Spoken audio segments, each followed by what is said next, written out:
Good morning. This is Assemblywoman Petrie-Norris. Thanks so much for joining us for today's Facebook Live Town Hall. Today, we will be taking an inside look at the leading scientific research inside the climate crisis. And I am very pleased to be joined by two of our leading researchers from the University of California at Irvine. Today, we are joined by Brett Sanders, who is the Professor of Civil and Environmental Engineering at the Henry Samueli School of Engineering at UCI. Brett, thank you so much for joining us. I'm pleased to be here. Thank you. And Richard Matthew, who is the Associate Dean of Research and International Programs at the UCI School of Social Ecology, as well as the Professor of Urban Planning and Public Policy and Founding Director of the Center for Unconventional Security Affairs. Richard, thank you for being here. My pleasure, thanks. As I think most of us have come to recognize, climate change is real. It is now, and it is urgent. And this conversation is all too timely as we see horrific and actually historically horrific wildfires raging all across the state of California and all across the American West. Right now, even as we speak, there are 17,000 firefighters on the front lines here in California battling 29 major fires, including 5 of the most destructive fires in our state's history, 5 of the 20 most destructive fires in our state's history. 3.3 million acres have burned, which is an area that is larger than the state of Connecticut. Richard, is this our new normal? Well, that's a tough question. I think that we have, the population of California has grown dramatically over the past century. So you have a lot of people living in forested areas. Mm-hmm. That led to strong incentives to sort of try and reduce the number of fires that were taking place naturally. So we created a situation which now in retrospect we know is sort of volatile. We've had as much of the country has severe infestations of beetles like the bark beetle, which seem to be linked to things like drought, and that has weakened our forests considerably. There's lots of dead trees there. So you have lots of people, you have some forest management issues, you have beetle infestations, and then we have been experiencing long and frequent droughts recently. So you get conditions that are very, very susceptible to large-scale fires. And 2018 was a huge year. This is going to be a huge year. 2019 was not that small. No, it was 2017. So I think that it would be realistic to suggest that we are, very likely to see this trend continue into the next couple of decades. I think we have 33 million acres of forest in California. Eventually, we will run out of forest at this rate because it takes 50 or 60 years to regenerate. So if we continue to burn 2 or 3 million acres a year, eventually the problem will come to an end. But I think that even though we'll improve forest management and we'll improve our firefighting capabilities, we are in a very, very, delicate situation. And I would say the new normal, at least for the next few years, yes. And I think the governor, what is the phrase? He's said this is, we are in the midst of a climate dam emergency. But the wildfires that we see raging across the state, they're not just an effect of the climate crisis. They also, in fact, exacerbate the climate crisis.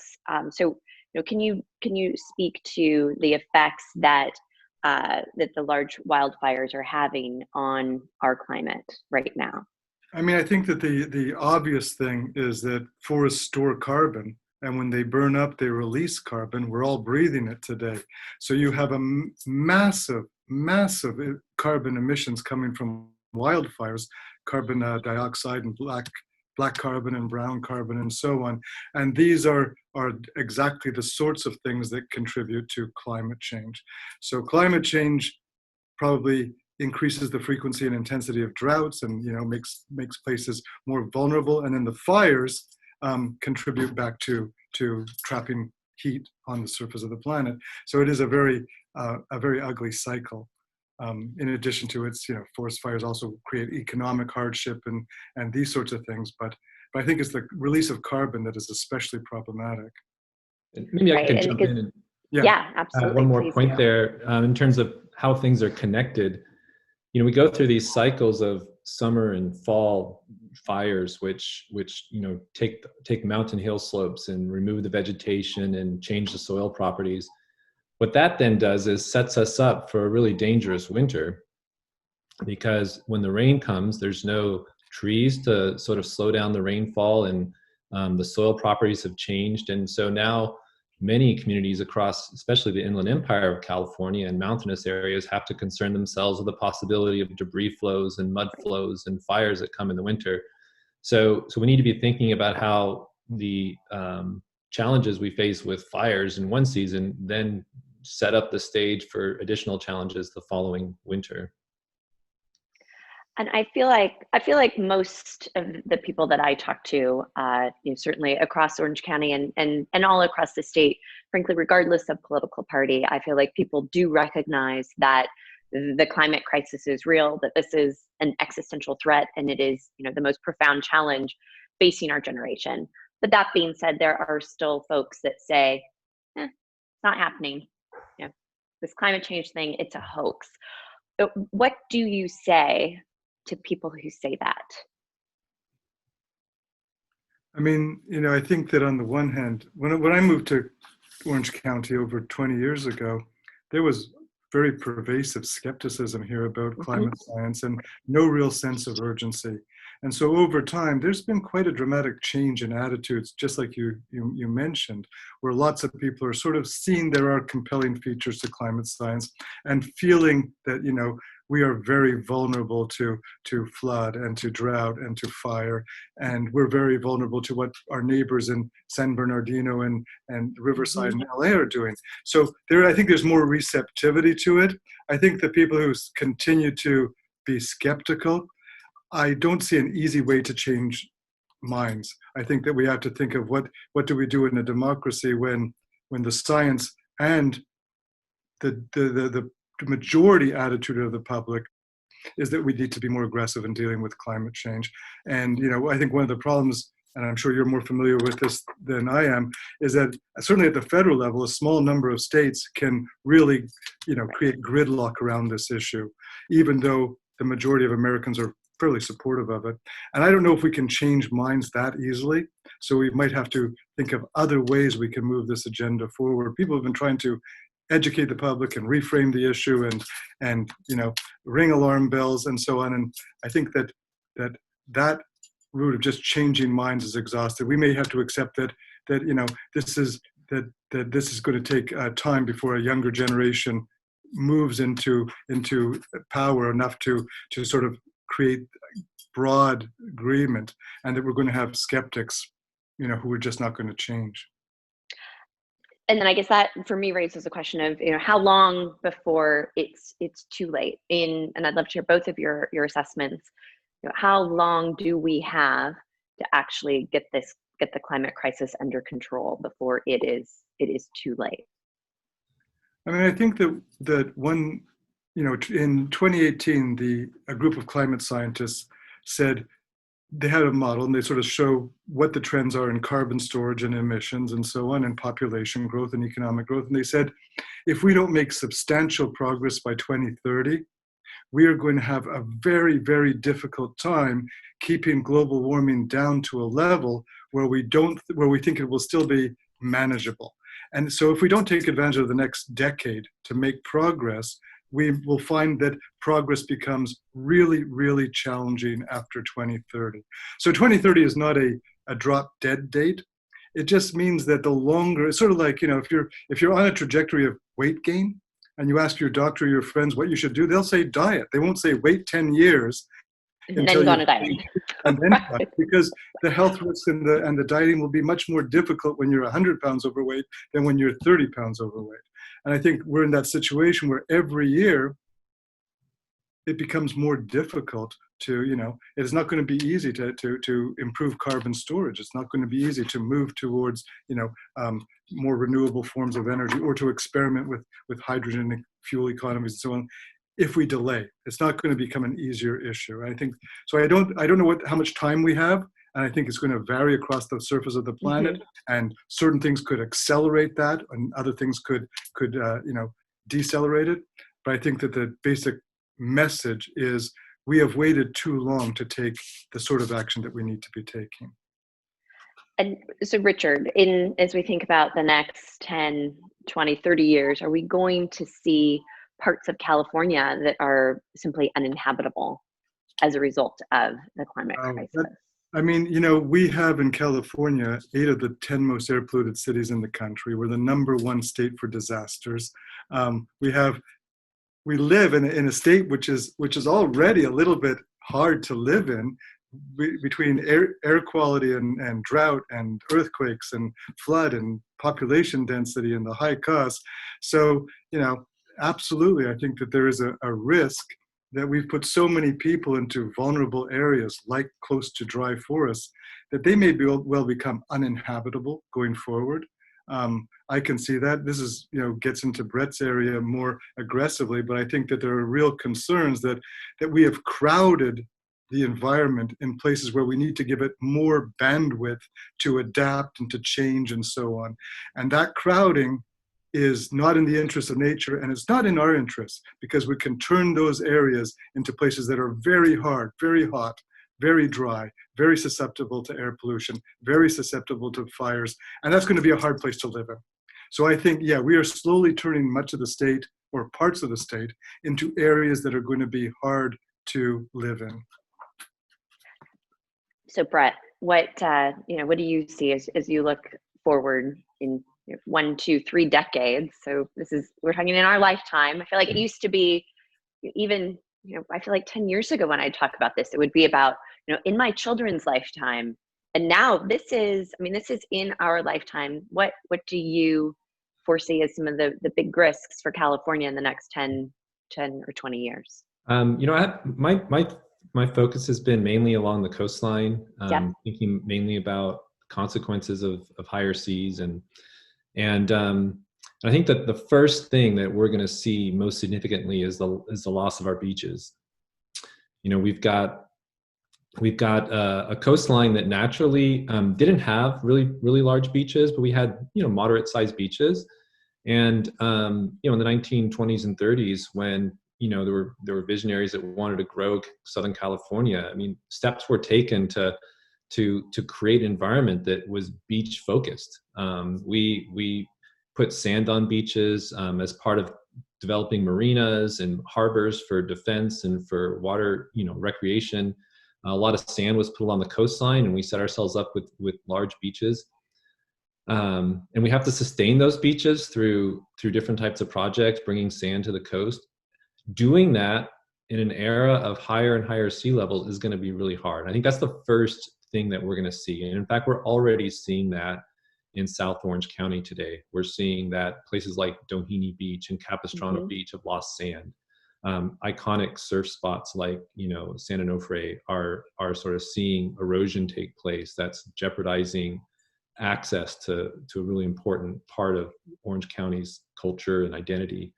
So I think that in our lifetime, we are going to see changes in what the average family can expect in terms of a day to the beach.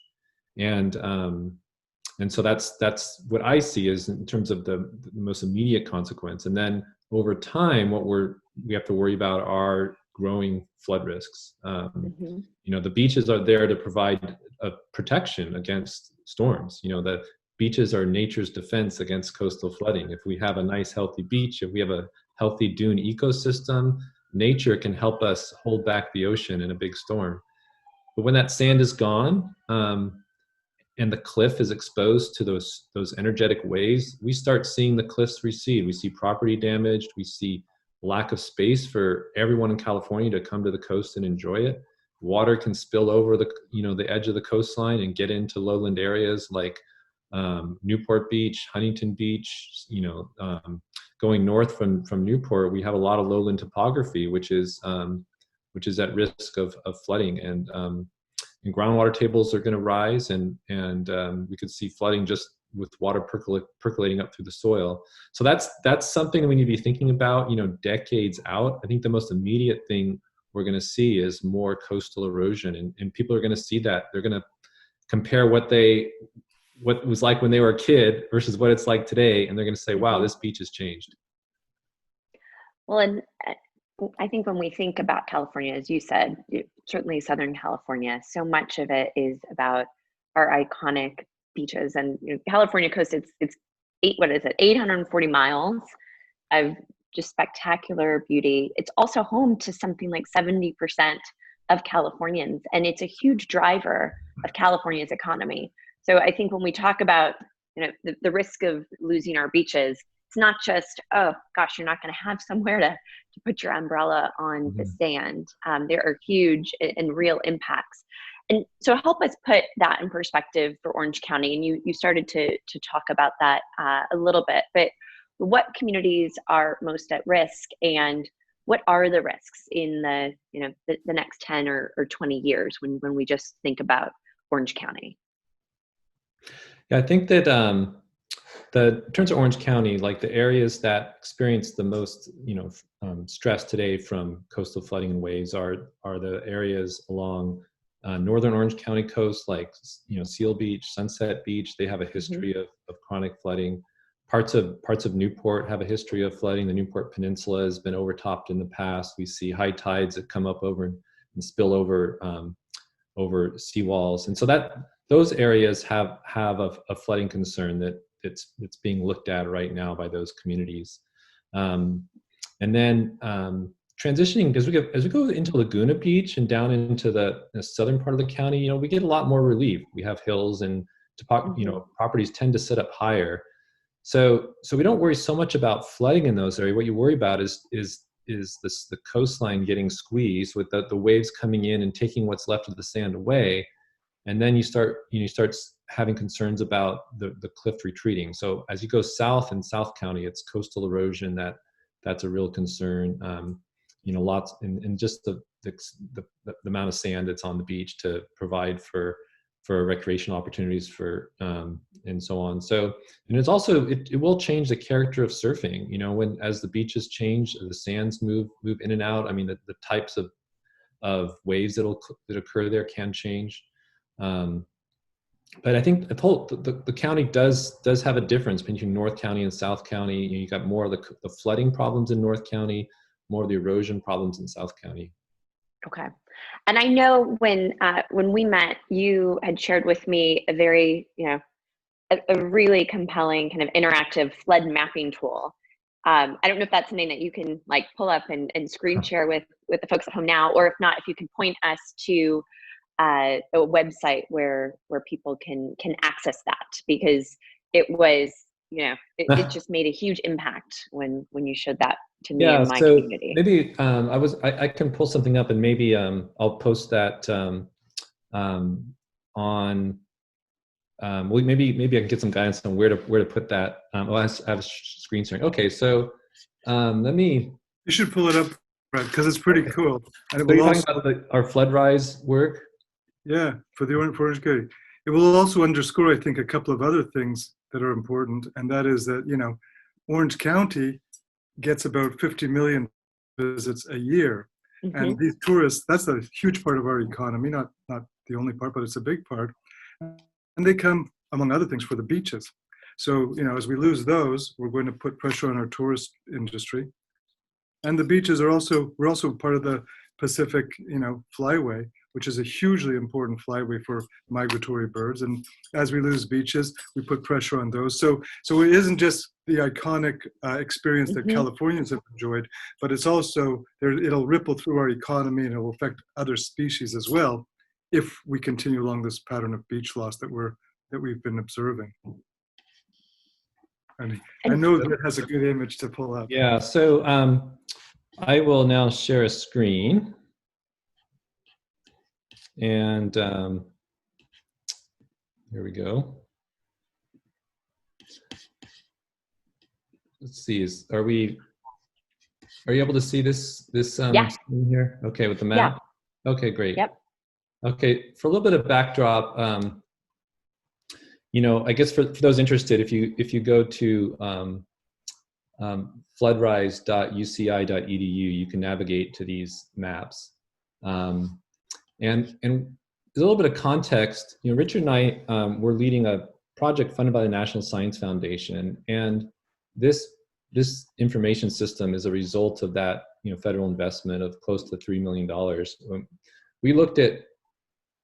We used this site here in Orange County as a basically it's an opportunity to think critically about how can we develop more useful information for responding to increasing flooding and sea level rise across the U.S. So when we talk to people who are managing coastal flooding, what we found out is that a lot of the sea level rise tools kind of gave you a sense of what might be impacted, but it really wasn't tailored to specific decision-making needs, like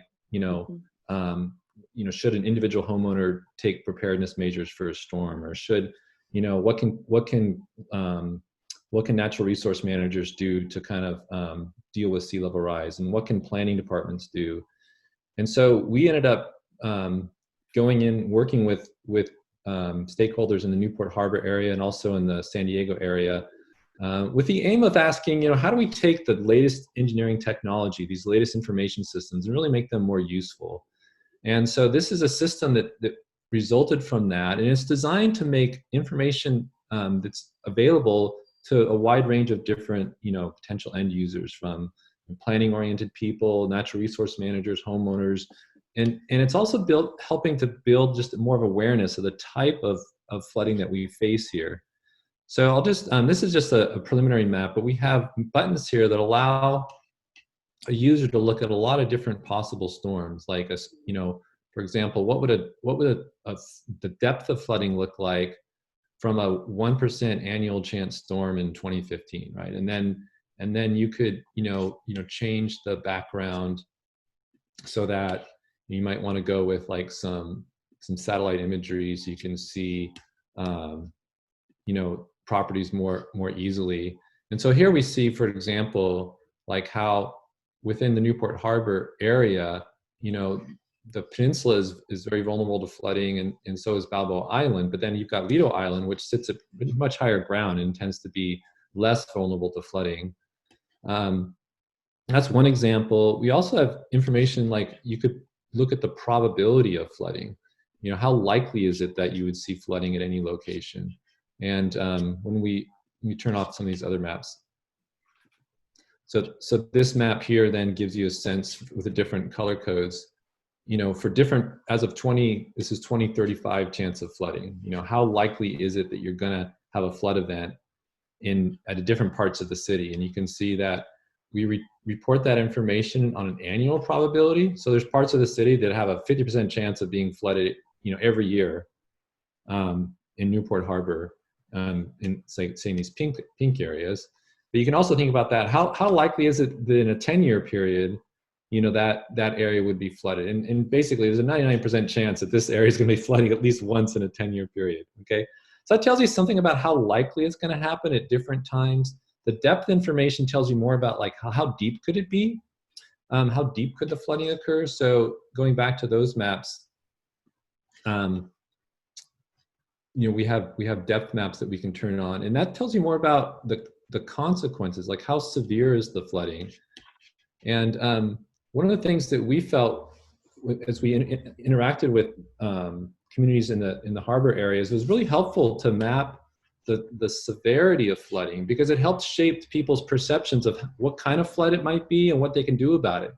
So in this case, you can see that the type of flooding you tend to have in these areas is water that's sort of ankle to knee depth. I mean, it's not like New Orleans where water's going to be over people's heads and they're going to be, having to go to their attics to get safety, right? So it's like, oh yeah, so we need to prepare for low levels of flooding. What does that mean? Well, maybe I should raise up the foundation of my home, or if it floods, I should not park my car on the street, park it somewhere else. So this type of information is useful so that people can take steps that would reduce the consequences of flooding.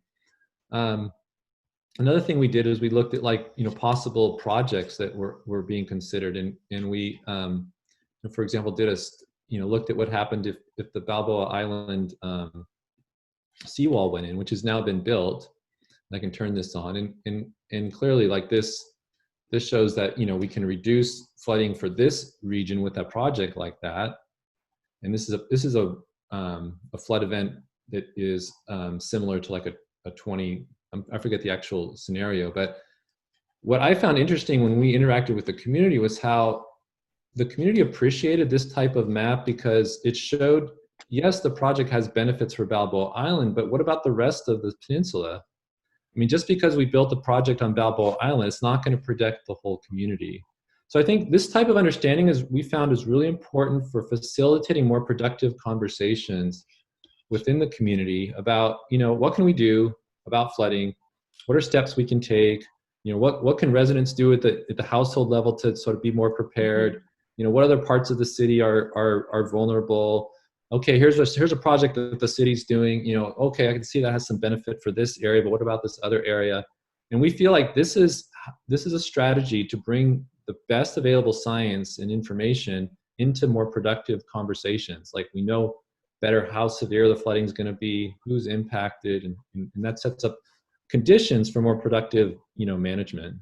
Yeah, I think it both makes it real for people, and then, laying it over practical solutions makes it practical for people, and makes it feel like, okay, here are actually some things that we can do.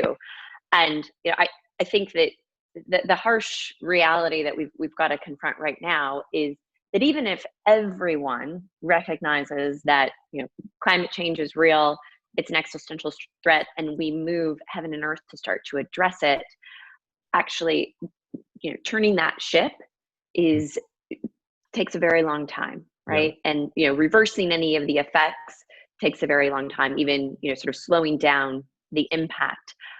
So I think even as we continue to push on achieving California's and hopefully our nationwide and our global climate targets, we've also got to think about what we need to do to safeguard California from some of the inevitable threats and the inevitable impacts of climate change. And as you pointed out, I think that's nowhere more true than right here on our coast when we're thinking about sea level rise. So, what are some of the practical strategies that our communities and our state can start to pursue in order to confront the very real threat of sea level rise?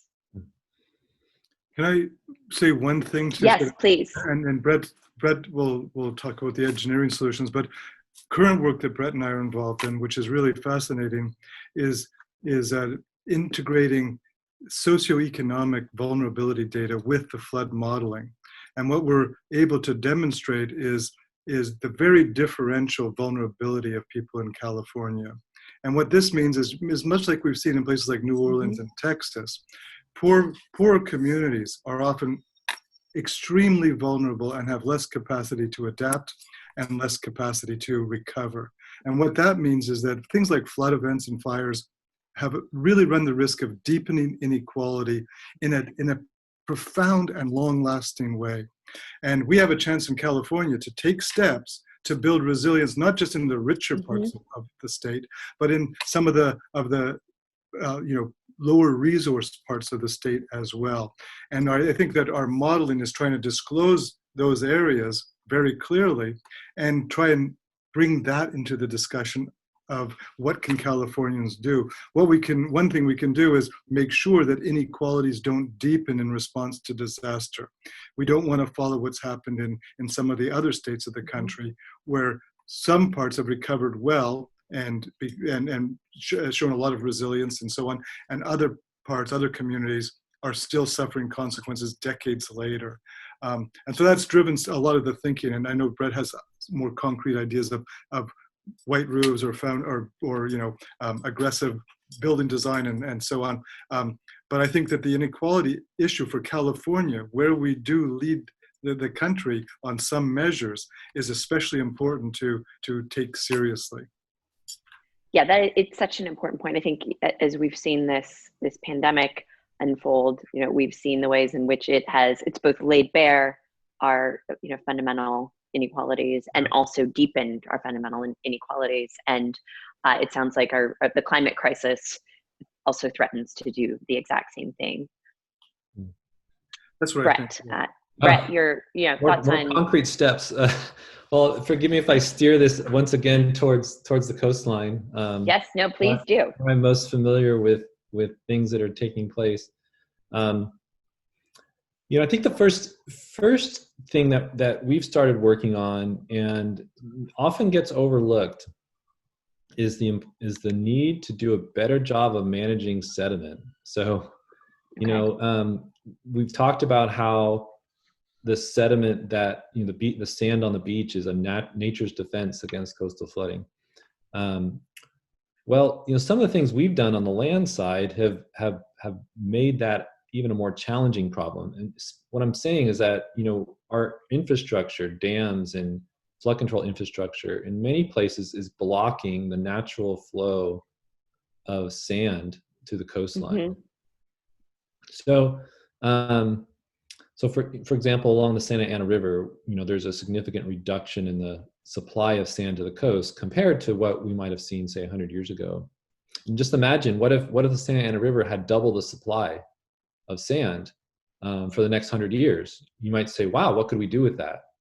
Things we could do would be like beach restoration, dune restoration. Okay. We could build up the coastline with sand.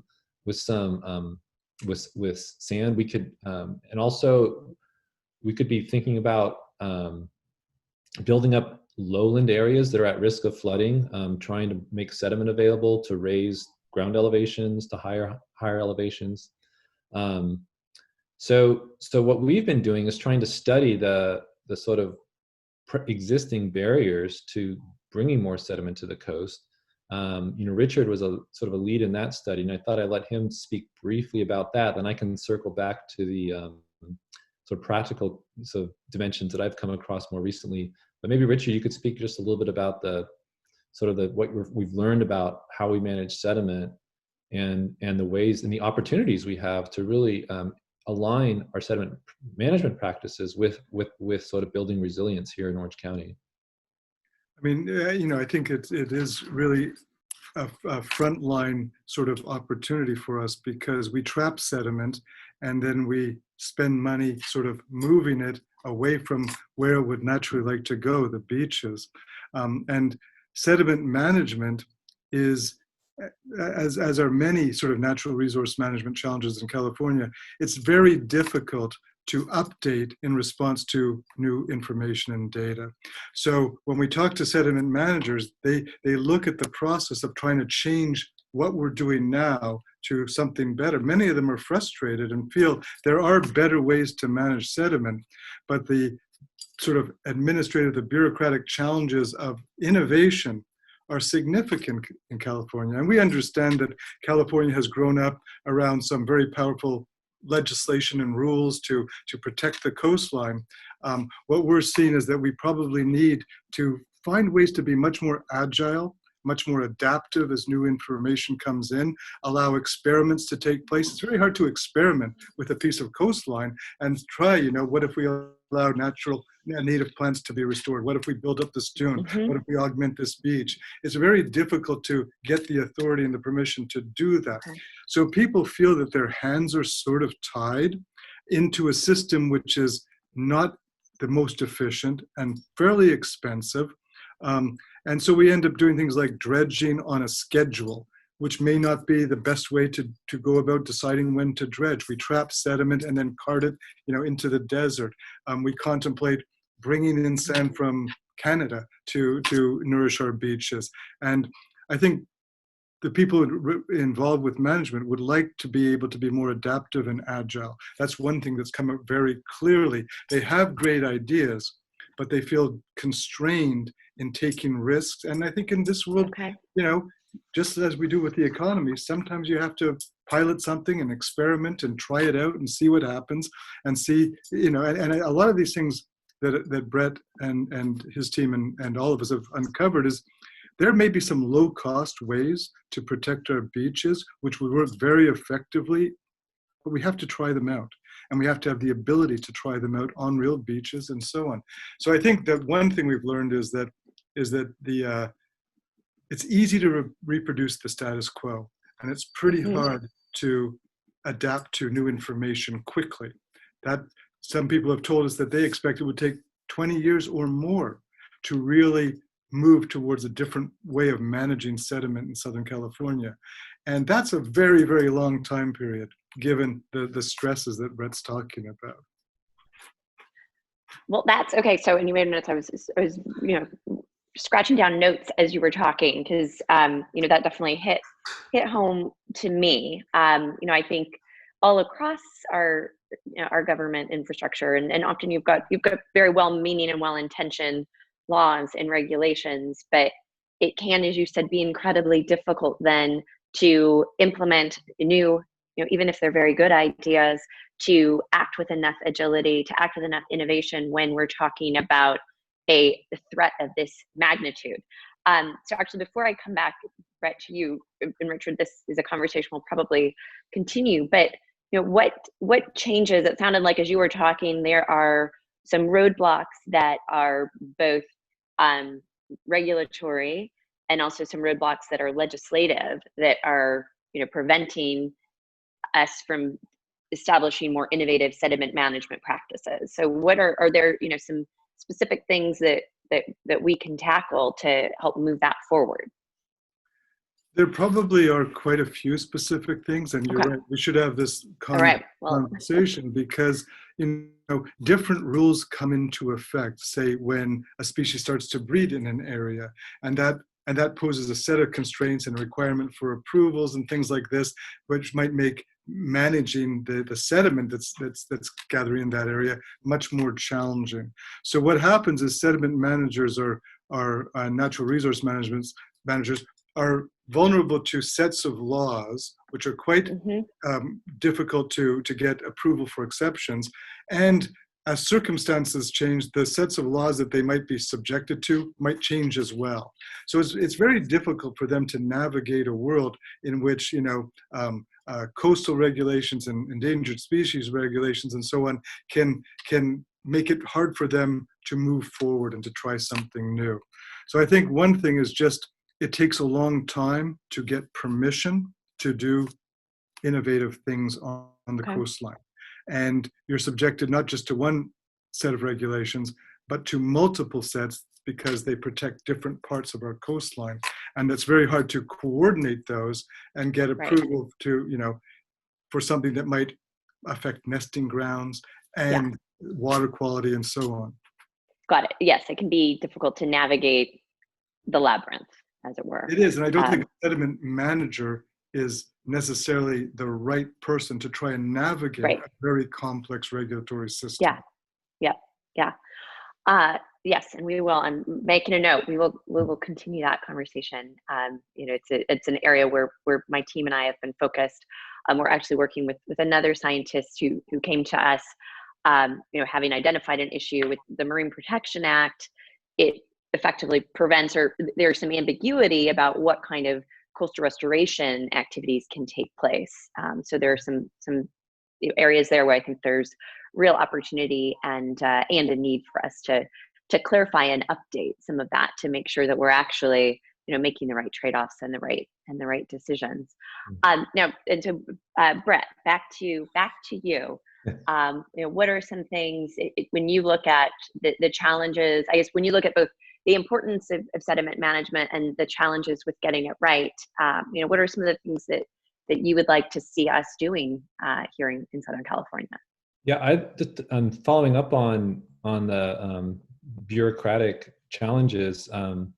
One specific guideline, which has been a stumbling block and a barrier for a lot of projects, is a rule called the 80-20 rule. It basically says that you need to have it, mainly coarse material, like at least 80% coarse material to be able to put it anywhere in the near shore. So if you have too much sediment, is made up of real fine sediment and also some coarser material. And if you have a lot of fine material, like more muds and silts in the sediment, the guidance has generally been to let's take that far offshore. That doesn't really need to be in the littoral zone. It might have contaminants with it, and we might that might have some adverse impacts for ecosystems. And so historically, the guidance has been, let's take that fine material and just get it far offshore and dispose of it somewhere out there. It's very expensive to take material far offshore. And the reasons are that you need different types of equipment to take it far offshore versus what you can do if you could place something more closely to the near shore. So what I think that one thing that a lot of coastal communities are looking for, especially communities with harbors, are opportunities to experiment with placement of clean material. They're not interested in putting anything with contaminants in the coastal zone. They're interested in only thinking about, is there a way we could take some of this clean material that might be half and half coarse material, half fine material. Is there a way to place that or pump that or spread that into the nearshore environment and then rely on natural processes to take care of the rest? Can we rely on the waves and the currents to take this fine sediment offshore and then let that coarse material settle into the coastal area where it can work its way back onto beaches and help us with making beaches that are better for, the nourishing beaches and making beaches wider and taller. So one thing in particular is there's a need for greater flexibility to at least test out some strategies for placement of clean material in nearshore. And that testing is important because there are ecosystem impacts from fine sediments that are important to consider. But that fine sediment's also a resource for ecosystems as well. So I think we just need more flexibility to test those out. The second thing, and the second thing is takes us inland. And the reason we're going inland is because, as I mentioned before, a big reason we don't have the sediment delivered to the coastline that we once had was because of dams and flood control infrastructure. Okay. So with that infrastructure, we created systems which block sediment, which require that those be excavated.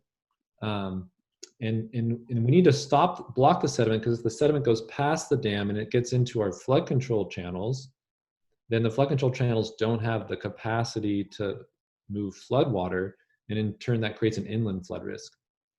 So we now have a situation where we have sediment being excavated in one spot to try to guard against increasing flood risk, and not enough sediment somewhere else along the coast in order to protect the coastline. So we do need to rethink the way we rebuild our urban flood control infrastructure. Urban infrastructure across California is reaching the end of its design life.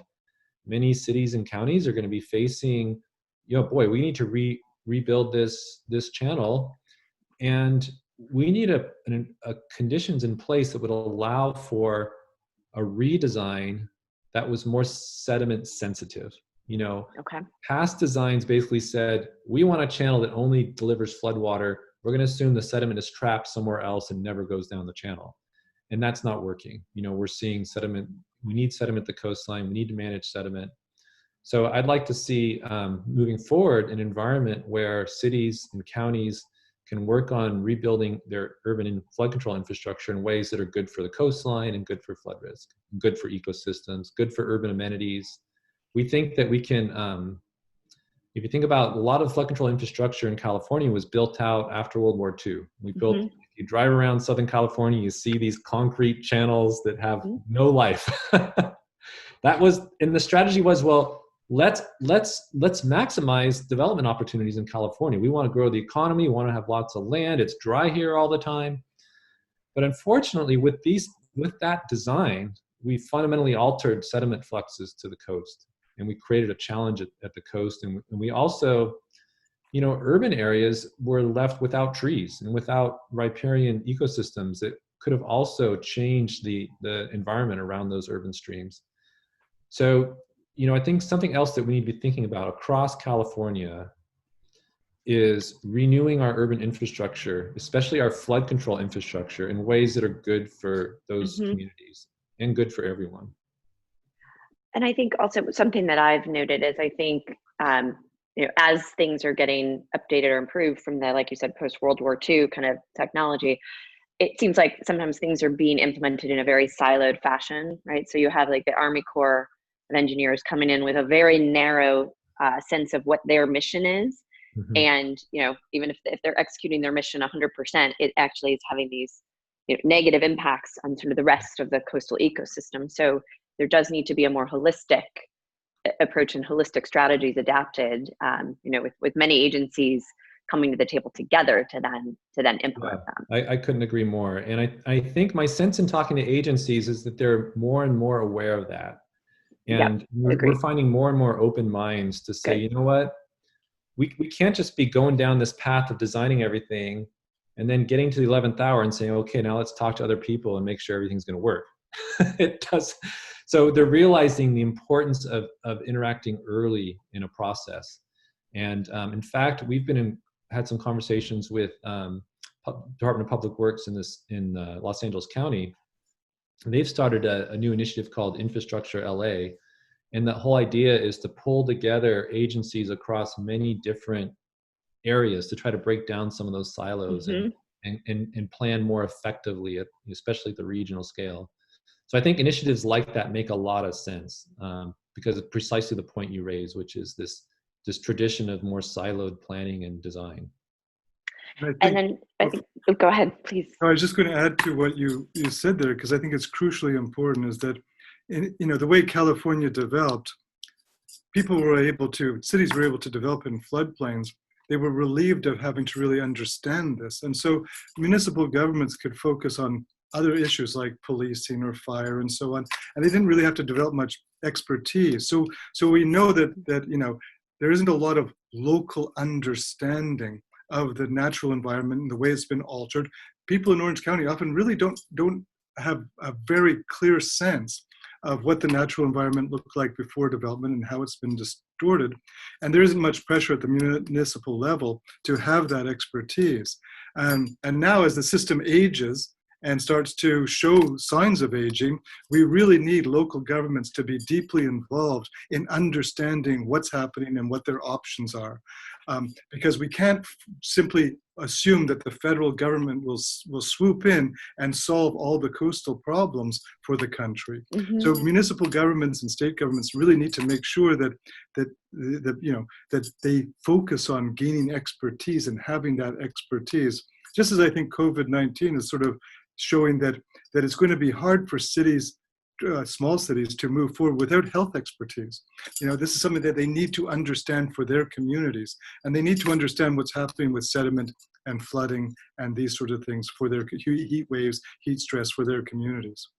So I just want to there's this knowledge. Well, I do want to quickly ask about one other subject which has, I think, been the default for many years. So when coastal communities used to talk about sea level rise and what we should do to combat it, the answer was often armoring with great infrastructure. Can you speak to what have we learned over the years about armoring with great infrastructure and some of those unintended consequences? And I'm also interested in your perspective on, does great infrastructure, traditional seawalls, do they have a role at all to play as we move forward? So I think the sort of adverse consequences of hardened infrastructure are well known today, and I think that most guidance now is steering developers and planners away from those approaches. So it's pretty difficult to get any kind of like permanent plan approved that would rely on those types of hardened systems exclusively. I mean, what worries me is that we kind of will live in a world of emergency actions, and I think within the coastal planning process, there's leeway to take emergency action in case of a storm, and we dump a bunch of riprap. And I think if you look around, you see a lot of times these emergency actions lead to these non-optimal solutions, like hardened riprap, that unfortunately last a long time. It takes a long time to move on to a so-called permanent solution. So I think that right now the policy is in place to guide future development, future growth, using a reasonable mix of of soft and hard solutions. And I think that there's good evidence for blending those two things. There's places where you could combine a hard system, and then combine it with a natural system in ways that the hard system kind of hides and stays out of the way most of the time. But in the event of a really, really bad storm that's super erosive, it provides like a level of safety that you couldn't get from a natural system. Okay, so in my view, there's wisdom in leaving open the flexibility to combine hardened and natural systems in our flood protection systems and our coastal systems. And most of the guidance documents now are steering people in a way that I think is good for ecosystems. But again, I think, and then what worries me is just the flexibility of these emergency actions and to sort of take big steps that often last a really long time. Got it. And Richard, anything you would add on that front? I think that nature is a sort of amazing set of ways of managing stuff like flood and cleaning water and cleaning air and so on. So things like estuaries and wetlands can do a lot of work for us if we allow them to do that work. We give them the scale they need to do that work. So I think that one thing that's happening, and it's very exciting at UCI and the stuff that Brett and I do, is that we're developing sort of this digital world in which we can experiment with wetlands and with estuaries and with harder infrastructure, and sort of search for that optimal set of solutions more easily than just trying it out and hoping it works, which was sort of a little bit what happened 70 years ago. So we have this ability to take these models and say, what happens if we allow this wetland to expand? What happens if we allow indigenous plants to expand along, and we'll watch dunes being restored and, building up some resilience to flooding and this sort of thing digitally. And I think that's very exciting because then people see the trade-offs, they see the opportunities, they see the logic of maybe allowing indigenous species to return to beaches, even if it means that there's some restrictions on where you could walk for a while or where you could walk, how you could use those beaches. They can sort of see, okay, well, this is a cheap, efficient, nature-based way of helping us, manage hydrological change. So I think there's a great opportunity in the digital world to use big data and visual technologies to help support decision making. And that's one of our goals, is to try and say, how do we take a university's capability here and bring it to the service of elected officials and managers and so on, so they can play with different ideas and come up with more confidence in making decisions under conditions where there's still a lot of uncertainty. But we can manage uncertainty sometimes by playing with different solutions and seeing which ones are more likely to be robust, which ones can be more easily repurposed, which ones are more likely to make sense under multiple scenarios. And I think that that's where we're headed, and we need to capitalize on that in California, bringing our tremendous technological expertise with our knowledge of what our constituents want and what politics will allow together, because I think that we can support decision-making at multiple levels in ways that was not possible 10 or 20 years ago. It just was too expensive and too unwieldy and too fraught with problems. And so you mentioned the importance of our estuaries or wetlands and marshes. Brett, can you just, for folks listening, can you speak to why those systems play such an important role in our coastal ecosystem?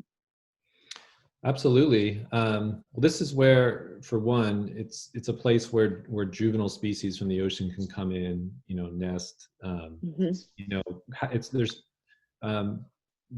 Ecosystems are all interconnected, and so something, species that spends part of its life in the deep ocean may spend, part of its life in a marsh environment.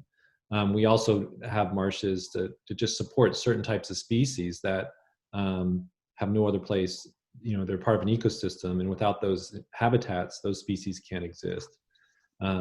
So these coastal systems, to a degree, they provide a buffer in terms of processing nutrients and runoff and things like that to the ocean. But more importantly, they just create a set of habitats to support part of the ecosystem, and everything is interconnected.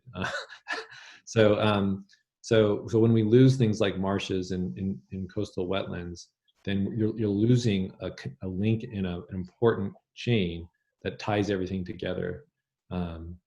Impacts the fisheries, impacts the coastal health, impact the coastal plant species, impacts the quality of life. I mean, I think that the amenities of coastal marshes are also so important. You know, the access to clean air and ability to get outside and get some exercise and to see a bird and to have some green space, and all those things are, I think, part of why they're important. And Richard, anything that you would add, around the conversation in terms of the importance of wetlands and marshes and estuaries? I mean, I think that Brett's exactly right. As a habitat, as it provides some filtering capability, so those are very important things that we don't want to lose. And we're seeing in California, a variety of species that could become extinct in a short time frame, and that would be, those are losses that can ripple through the whole interconnected world that we live in. So taking the habitat away from other species is not really in our interest, and we don't even really fully understand, how much damage you can do to biodiversity before things really start to fall apart in significant ways. But we rely on our fisheries. We rely on these areas for our economy and our well-being. So it doesn't make sense, given that they can be harnessed to flood control and harnessed to water filtration and provide this important habitat, for us to put any more pressure on them than we have. And Brett, kind of picking up what you said, it's all connected. I think particularly when we're thinking about the coast and coastal management, and I think increasingly what we're seeing is, when we have a single point of human intervention, it can have tremendous ripple effects, and that in many ways sort of our best and brightest hope when it comes to combating sea level rise and protecting the coast really is as much as possible restoring our natural ecosystems, because when we protect nature, then nature is able to then protect us and retain our incredible coastal Absolutely. I mean, investments we can make to build up coastal dunes to sort of create more wetland space, which creates opportunities to for higher seas to spread out a little bit within the coastal environment. I mean, these are buffers between the everyday activities that we have, which we want to have like just a little proximity to the coast. We want to be able to enjoy it, but we don't want to be knocked over by a storm or have our business shut down or have a chemical waste spread into the environment. So we need the right amount of buffer, and those natural spaces do that beautifully. And so I think that, as Richard mentioned, trying to find the right balance between protecting these natural resources and the ecosystem services that they provide to coastal communities. And I think the tricky thing is also adapting this over time. All right, sea level rise doesn't happen in a day. We're thinking about something that's going to gradually change. And so, how are we prepared to change? That's kind of the questions that communities have to ask, and to try to maintain the balance. And yeah. So we're almost at the end of our hour, but before we wrap up, I actually have one question I'd like to ask both of you, which is, if there's one thing that you would like to see the state of California doing in 5 years' time that we're not doing today, what would it be? Richard, I'll start with you. One thing that we could do, I mean, I think that what we need to do is we need to find a way to build more agility into our political system, so that because we are all making decisions, and it doesn't matter, honestly, whether we're making decisions about coastal protection or about raising a family or about our retirement investments. We're all dealing with a world that's very complicated and where there's lots of uncertainty. And so in that sort of situation, you need to find ways to be agile and adaptive. You need to be able to accept that we're going to have to improvise and experiment, and that some things are going to work well. just as when you raise your own children, you're doing it with the best intentions.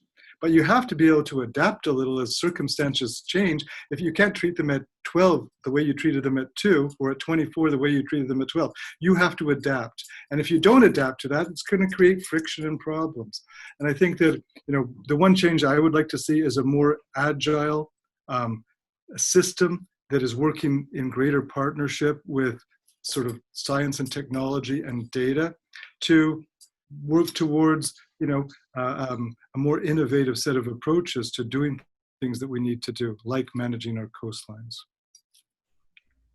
And Brett. Well, one thing. I'll say something that admittedly is a little self-serving, but Richard and I spent several years seeing the benefits of creating these digital information systems that create participation, that enable participation from everyone. Cities, counties, nonprofits, in thinking about these challenges we're facing, coastal flooding. It was tough to do that. It took resources from the National Science Foundation, but it's changed the power structure. I mean, when we developed in the past, those with most resources, they can hire the engineers, they can design stuff, they can show that it works and they can get it through. But that leaves a lot of people out of the process and doesn't necessarily deliver what's best for all of California.